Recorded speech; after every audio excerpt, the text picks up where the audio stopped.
답을 주더라고요. 그 내용들은 조금 후에 다시 말씀을 좀 드리고요.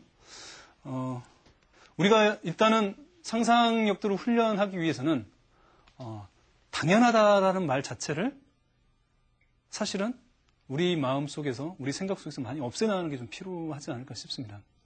그러니까 당연한 게 아니고 좀 더 다르게 보고 새롭게 보는 그런 과정들이 필요하죠. 우리 뇌는 굉장히 효율성을 추구를 하게 됩니다. 다시 말해서 여러 가지 정보나 자극들이 쉴 새 없이 정말 홍수처럼 쏟아지기 때문에 그러한 정보나 자극이 하나하나 일일이 반응하다 보면 뇌가 너무 쉽게 빨리 지쳐버리기 때문에 뭔가 색다른 자극들에 대해서만, 색다른 경험에 대해서만 뇌는 선택적으로 지각을 하고 나머지 유사한 자극이나 경험들 자체는 그냥 범주화시켜서 그냥 그런 거 당연한 거라고 생각하고 별 생각 없이 그냥 받아들이게 되죠. 근데 그러한 어떤 범주화되는 어떤 이런 생각들, 당연하다고 생각하는 이러한 틀에 맞춰진 어떤 생각 자체가 우리의 상상력이나 창의성을 굉장히 고갈시키는 것이라고 좀 할 수 있겠죠. 그래서 우리가 어떤 사물이나 어떤 세상들을 바라보는 데 있어서 당연하다는 어떤 이런 생각들이 아니라 그러한 부분들을 좀 더 새롭게 다르게 좀 바라보는 시각들이 상상력 훈련의 첫걸음이 아닐까 좀 생각들을 하고요. 이 유명한 회사인데요. 페덱스라는 이 회사의 로고인데요. 이 로고를 살펴보시면 우리가 흔히 글자 외의 공간들에 주목을 해서 보면 어떤 기호를 볼 수가 있습니다. 혹시 보이시는 분이 있을지 모르겠네요. 이 글자 안에 어떤 기호가 숨겨져 있는데요. 어떤 기호인지 보이시나요? 어떤 기호가 보이시나요? 예, 맞습니다. 여기 이게 화살표 모양이 E와 X 사이에 화살표가 있습니다. 우리가 페인트라는 글자를 쓸 때 양각으로 이렇게 글자를 쓸 수도 있지만 G를 색칠을 해서 우리가 페인트라는 글자를 새길 수도 있겠죠. 달을 그린다라고 할 때도 달을 동그랗게 그릴 수도 있지만 주변을 까맣게 칠해서 중앙 부위만 동그랗게 남겨놓는 것도 또 하나의 달을 그리는 방식이 되겠죠. 이렇게 상상력이라는 것은 우리가 당연하다고 생각하는 걸 새롭게 보고 그 다음에 우리가 보여지는 양각들만을 보는 게 아니라 음공간들을 살펴볼 수 있는 이런 새로운 시각들이 우리한테 좀 필요한 거죠. 실제로 우리는 너무 이렇게 틀에 맞춰서 생각을 하다 보니까 우리가 많은 어떤 편견들을 가지고 있는 것 중에 하나는 사실 부부가 계속 오래 살다 보면 눈빛만 봐도 상대가 어떤 생각을 한다는 걸 안다는 이런 얘기도 하잖아요. 이심전심 이런 표현도 있지만 근데 사실 사회심리학자들의 어떤 그런 연구에 의하면 오히려 부부가 횟수가 더 길어지더라도 오히려 서로 간의 마음을 잘 헤아리지 못하고 오히려 서로 간의 또 공감 일치도가 더 떨어지더라 이런 연구 결과가 나타나더라고요. 그러니까 우리가 생각을 할 때는 오래 살면 오래 살수록 더 서로 간의 마음을 잘 잊게 된다라고 흔히 생각하기 쉬운데 오히려 더 떨어지는 거죠. 오히려 차라리 모르는 타인보다 오히려 어떤 경우에는 더 서로 간의 마음을 헤아리지 못하는 경우가 좀 많이 있게 되는데요. 왜 그런 일이 벌어지냐면 크게 두 가지라고 학자들은 얘기하는 것 같습니다. 하나는 우리가 어떤 고정관념이 이제 생기는 거죠. 저 사람은 저런 사람이다. 라고 하는 어떤 그런 고정관념이 생기기 때문에 그 어떤 고정된 틀을 가지고 상대를 바라보기 때문에 상대의 마음을 자기 멋대로 자의적으로 이제 해석을 하게 되는 거고요.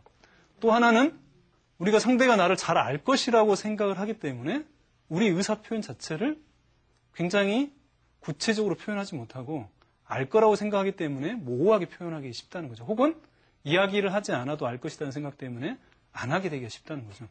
오히려 이러한 부분들이 부부 사이에 있어서 서로 간의 마음을 읽는데 오히려 방해물이 된다는 거죠.